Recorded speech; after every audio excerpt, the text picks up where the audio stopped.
Hey, I'm Candace, your host, and if you're ready to grow your business and build your authority by getting booked on podcasts, I've got something special for you. I'm launching a brand new course that will walk you through exactly how to get booked on podcasts. Everything from identifying the right shows to pitching, preparing for interviews, and leveraging your guest appearances for growth. Plus, if you sign up for the waitlist now, you'll get early access to the course and these special bonuses. When you officially enroll in the course, you'll save $50 and get a free one-on-one strategy call with me to help you prep your speaking points and align your offers. These bonuses are limited and end on April 13th, so make sure to sign up today. Head to the link in the show notes to join and get started on your podcast guesting journey. I can't wait to help you get booked and start sharing your message with the world. Now let's dive into today's episode. You are going to love the conversation I just had with Aashima Verma. She is the daring and visionary director and CEO of AV Marketing Inc., a business she has scaled to over $1 million in just 3 short years. Recently nominated for the SME Small Business of the Year and Young Entrepreneur of the Year award, Aashima is a shining example of courage, determination, and entrepreneurial spirit. With nearly a decade of experience in the marketing industry, she's a true maverick with an unwavering passion for all things marketing, lead generation, and funnels. Aashima's expertise knows no bounds as she helps businesses across various industries from coaching and e-commerce to beauty and franchises grow and scale using the power of marketing and advertising. Her innovative strategies and relentless drive have propelled countless businesses to new heights of success. But beyond the boardroom, Aashima is a true introvert at heart, finding solace and inspiration in the tranquility of a spa and the pages of a good book. You guys, you're going to love this conversation we just had. If you're someone that is starting or wanting to start a business and you're not sure where to spend your time or where to start with your marketing, this episode is for you. Enjoy. So go ahead and tell us a bit about where are you now and how did you get into entrepreneurship? I have just completed a little bit over 3 years in full-time entrepreneurship. For those of you who don't know, I own a marketing agency specializing in Facebook, Instagram, and LinkedIn ads. LinkedIn ads are relatively new. But how did I get here? That's a great question. So the first time I ran ads was 8 years ago, and I was studying marketing management. I was just going through a process of elimination after my bachelor's in commerce. I was like, what is it that I want to specialize in? I've always been that kid. I'll do a few things really, really well. And I was like, oh, what's that in this world of commerce? I knew it wasn't finance. I knew it wasn't accounting. And then I was like, oh, business studies. That's cool. And then I'm like, marketing. That's awesome. So that was where I was like, okay. And then I did a course online literally 8 to 9 years ago now in social media management. And I was like, this is something that I want to study. And that was it. It was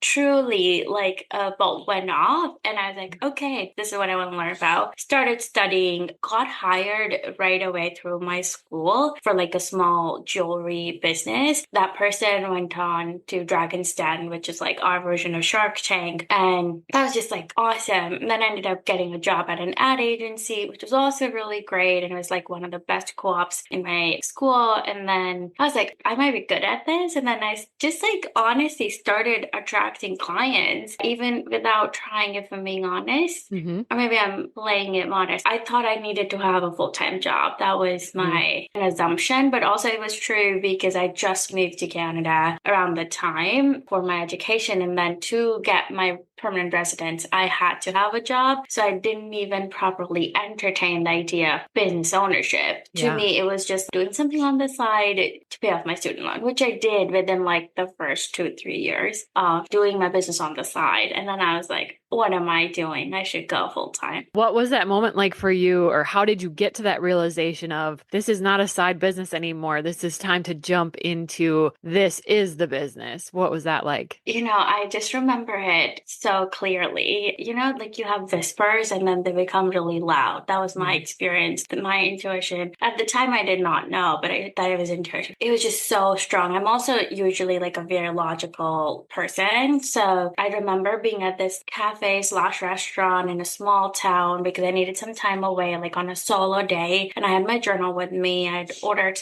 an appetizer and I was like, Aashima, what are you doing? And then I still do this to this date, but I write down how much money I was making from my clients. And then I totaled it. And it was, I remember definitely over 10K, but closer to 17K at the time per month. And I'm like, and my salary wasn't paying me that at all. So I was like, what the hell? This is stupid. decided if I don't pursue this, and honestly, it was a calculated risk. I said, I'm going to give myself 6 months. Mm, 6 months of trying. I had clients locked in for like this retainer too for 6 months. So it just felt safe enough to jump in. And I was mm. like, you know what? I know I am pretty good at what I do. So even if it doesn't work out, I can always get a job. Everything else is history. It's really cool. That's awesome. It sounds like when you really learned that that was what you were meant to do, it's just like all the pieces just fell into place. And it was like the universe was affirming, like, yes, go down this path. Yes, this is easy. Yes, you are good at this. And that's pretty amazing. For me, my identity has been wrapped up for a very long time. Like I was a good marketer. I am still a great marketer, but now I'm also an exceptional agency owner. Mm, That's what I tell myself. yeah. So initially I was just like, oh, I'm a marketing specialist. Every time that's what I said. I'm a marketing specialist. And there were always two paths. Like I could be a great employee or I run my own business doing the same thing in my head at least. And I wanted to try both. I think there are Mm, people who like jump into entrepreneurship, which like for some people that works, but for me, where I come from, I just needed that stability and security as well. So, and it was honestly the whole 5 to 9 before 9 to 5, like that works. So that's how it started. And that identity piece speaks to me so much because I was a teacher before this. And I think I even found myself, even after leaving the classroom, answering the question, like, well, what do you do? As, oh, I'm a former teacher or I used to teach. Yeah. It's just stepping into that identity. And it's so interesting once you do, like you mentioned, you can be both. Your identity can be whatever you decide, Mhm. but we have maybe a narrow view of it can be this or that and nothing else because of maybe the way the world is set up or how we grew up or different programming that we've subscribed to over the years. But it's really interesting when that light bulb goes off where we realize we don't actually have to do that and we can decide whatever identity we want for ourselves. That's pretty powerful. It is. I did not understand the importance of identity work like my coach and mentor. And she says, like, you cannot outperform your self image. Mm, And for the longest time, I got it, but I did not get it. I mm, don't know how to explain. I was like, self image, which is the image of self, like in yeah. our mind, like in my mind, how I view myself. As I said, I always viewed myself as an advertiser, as a marketer, Yeah. not an agency owner doing, what I do now. And it was a subtle shift. I feel like I'm in the middle of an identity shift right now Mm, as well. So it's just interesting. I don't want to believe it. Like the logical person in me, that part of me does not want to believe the mindset work is that important, but it mm. truly is. It really is. I feel you with the identity shift or identity crisis or however we want to think about it. But when you're on a path of growth, like you are, and like most entrepreneurs are, because it's really the only way to keep growing and keep succeeding, it seems like there are more identity shifts that happen. Whereas if you stay in a 9 to 5 job, you really don't need to have an identity shift. You just get to comfortably or sometimes uncomfortably stay in that. Mhm. But in this world that we're in, it's a lot different because of the growth and inner growth specifically that continues to happen. So it can feel scary, don't you think? Oh, every day, every day. Yesterday, I was attempting to make like an Asian dish, like a chow mein, and I'd like never made it before. And it was the weekend, and I really was craving to do something like different out of the ordinary. And I tried to attempt it, and I was like boiling the noodles. And then when I had to strain them, it like fell off into the sink. And I was like, no, why am I even attempting this? I'm not good at it. And like, it was so interesting to hear myself because these are the same doubts. I literally said word for word, why am I even attempting it? I know I'm Mm. going to fail. Ah, And I just like had this moment, like, first of all, it's just an experiment. Like, it's okay. You can always order takeout. right. Second, I asked my partner to help me out because it was hot and everything. And I was still like prepping the veggies. It was literally 2 minutes of his like help and support. And he helped me with the noodles. And then in the end, it turned out to be so good. Both of us were like, oh my God, this is so amazing. And that was like such a good example for me Hmm. because I thought I couldn't do it because I've never attempted it before. But I followed the steps. There was a little bit of intuition. And I watched recipes like online, like I watched YouTube videos, but I kind of like trusted myself and I went with Yeah. it. And it was so yummy in the end. And it was like the perfect metaphor for me. You have to attempt, one step after the other, keep doing the thing, and then you'll get there. Mm. Yeah. Yes, I love it. And that you don't have to be perfect the first go around, that it's okay to experiment, like you said, and learn things as you go. I love that. Let's Yeah. dive into a little bit of your expertise and tell us a bit about what are kind of the most common mistakes you see people making with their marketing. I think sometimes, especially as a solopreneur, we wear Mm, all the hats. And so marketing can feel daunting. At least it does for me sometimes, or like, I don't know what I mhm. should post or what I should do or where I should spend my time. What are some of those mistakes that you see people making?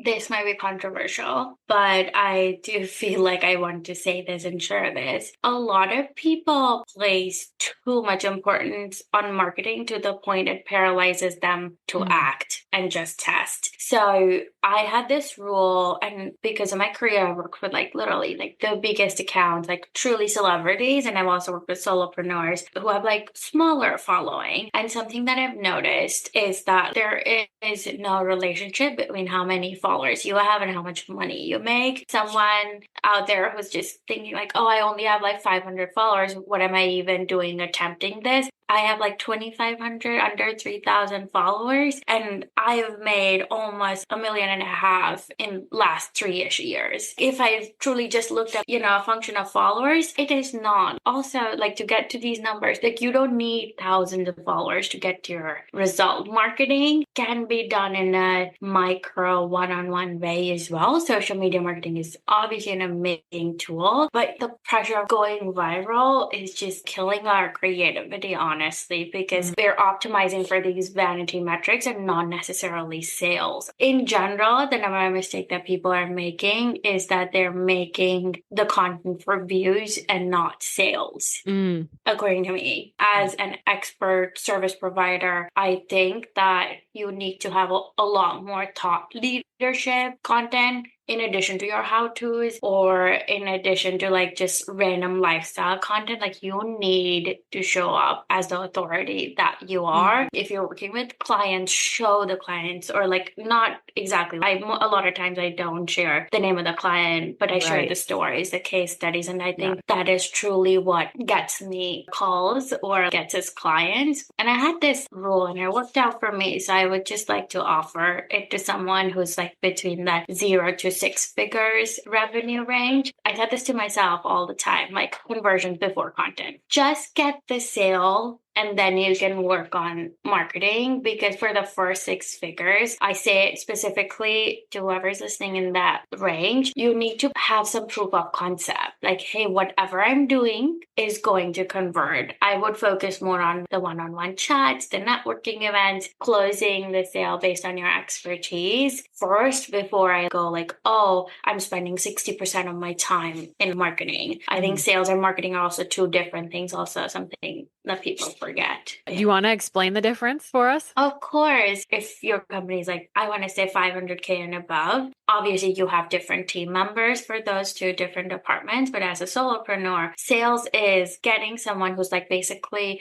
raised their hand, they've shared interest in what you do, and then you take them from that position of like interested to paid/bought. That journey of nurturing them, getting them to buy, those touch points, however you do it, that's sales. But getting someone who's a stranger to the point of them saying, I am interested, to the point of them raising their hand, like, oh, I would love to work with you, or I'm interested, I'm curious, that's marketing. I hope Yeah. that's helpful. Yeah, it Yeah. is. It kind of splits it in half instead of lumping it all together, of like getting Yeah. someone to come aware of you all the way to buying is not just one thing. That's very helpful. So you mentioned starting with that conversion piece. Is that starting with the sales chunk half of it and focusing there? And if so, where would someone start? Say they're in that beginning solopreneur part and they're trying to build a business. You mentioned some one-on-one things. How do you recommend going about that? This is how I did it, and it doesn't have to be your way.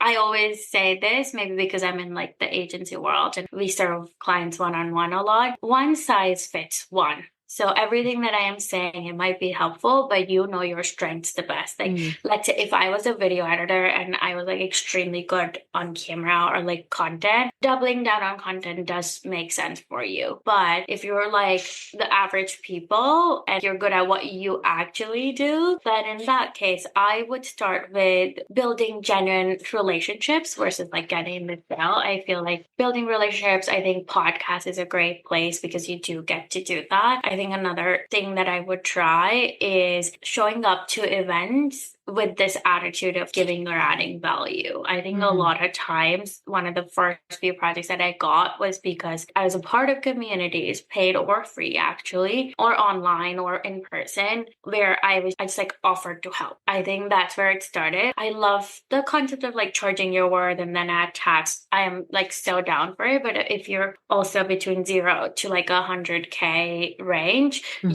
you need to price effectively so that you can get some clients while covering your costs and making some profit. And then, increasing your rates when you have Yeah. more demand. Get the testimonials in, get those services. Word of mouth goes so beyond, especially in that stage. Like, do good Mhm. work, people tell other friends. Like, I think that has been my strategy that definitely got me to six figures. Like, I just did great work. And then obviously post about the work that you're doing. I think those two things go hand in hand. Like when you do such a great job, of course, we've all probably experienced where, let's say, somebody power washed our house. I don't know. And it's like, oh my gosh, this is amazing. It changed my life. And you're going to tell everybody. And Yep. that's so powerful because that's how we were connected is I know someone that you know, and I trust everything because I just love what she's about. And she was like, oh, yep, talk to her, get her on the show. And I didn't even look you up. I didn't question anything. I just was like, yep, send me your email. Let's make it happen. Let's set it up. And that's just how it kind of goes. But I think we forget that and we think that it has to be social media. We have to be on there. And like you said, it's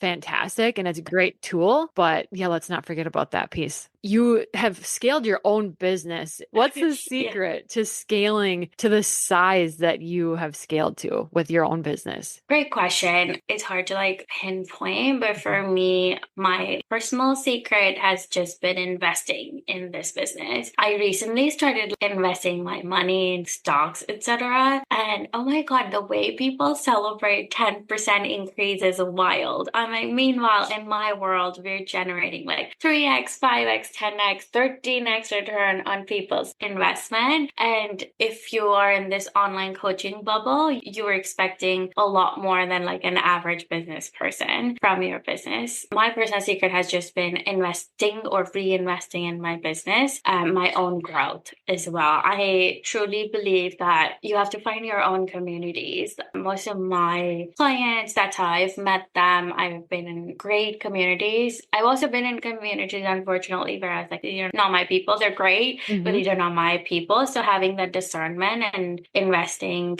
in communities where you might find your ideal people, it's not really with an intention of like closing them, but if you have great people around you, there is truth in the whole saying of, hey, if you're amongst these five people who are already millionaires, you're going to be the sixth, I guess. Right. Oh, yeah. No, I believe that for sure. I know Mhm. you teach on lead generation and funnels. How important are those pieces when we're starting a new business? Oh, everything. That is one thing that's consistent. Like you need leads in order to have sales. It's just facts. Yeah. But as your account grows, because we work with a lot of like 7-figure coaches and companies, even 8, 9-figure companies now. At that scale, the formula is more visibility, more leads, and more sales. That's the 1, 2, 3 framework. Like you need Okay. visibility, which will generate leads. Leads will generate sales. The thing that people don't specify is that you need quality lead gen. You need the right traffic. The amount of people or clients who come to me just scarred from other ad agencies, like, oh, like I had 10,000 people visit my website, got no sale. That's just insane. And that's like the number one thing that I have seen. Like, it's not enough to just run an ad campaign or to like just market your business or just go viral.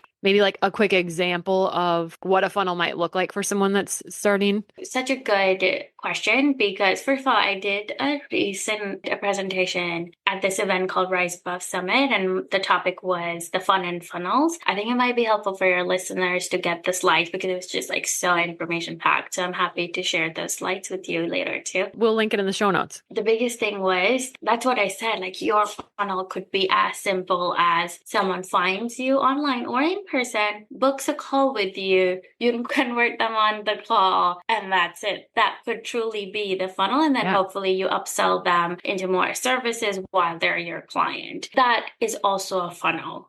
First of all, the more complex one could obviously be you have an enrollment event, meaning you have a webinar or workshop or something along those lines. We call them enrollment events. You do it on a scale. You go from 1-to-1, that 1-to-1 sales call becomes 1-to-many, education plus pitching / sales call. And then hopefully, they buy right away with a click, or you again do the sales call with your sales team. And then that's how you convert them. Both are funnels. It could be as simple as the first one, or it could be as complex or as big as like having a webinar with like 10,000 registrations. We help people with both. Awesome. Is there anything else you want to touch on with the sales, marketing, any of that type of thing that we haven't said yet? A lot of people underestimate how important these like little pieces in your funnel are, even if it's a simple page to like book a call, or even if it's a simple page to opt in for your webinar, or the thank you page. I think people forget one, the whole journey needs to be consistent, whether that's branding, whether that's your messaging, all of those pieces. It should be literally like different pages of the same book. That's how beautifully it should just convey the message that you're trying to convey. I see a lot of people not utilizing their thank you page effectively. I have a couple posts on it too, but I always say like give them clear next steps. Number 1, add to calendar. Number 2, watch this video from me. Number 3, like download worksheet, something along those lines, or like join my Facebook group. It's such a big one. I feel like people are underestimating the importance of thank you pages or like the follow-up funnels. Like it's not enough to just get a lead. Like lead has to be nurtured on your story. Like before they even hop on that sales call, like they need to know what you're about. What can the listeners look out for that you have going on maybe this summer, or if they want to connect with you, where can they find you? I am testing or running an experiment, really. I am planning to launch a course down the line, potentially in September. So currently, I've never done this before, but I am offering done with me ads at mentorship. I only have 2 spots open. So it's like a 90-day mentorship program where you work one-on-one with me to run your own ads. We obviously do done for you ad management, which is amazing. It's for anyone who's like doing 500K and above annually. But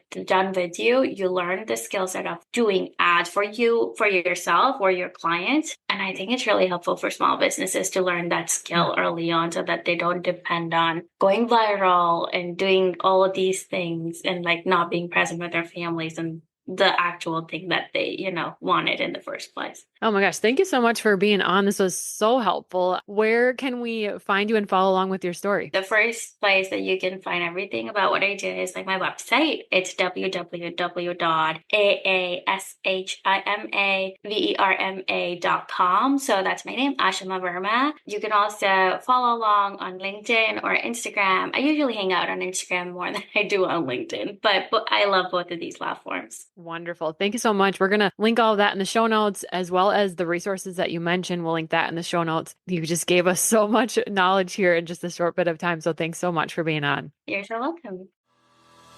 Thanks for tuning in. If you're ready for podcast mentoring, whether it's setup, editing, planning, or guesting, you can book a one-on-one call with me through the link in the show notes. I hope you feel seen, inspired, and like your dreams and goals are completely valid, because they are. See you next Tuesday.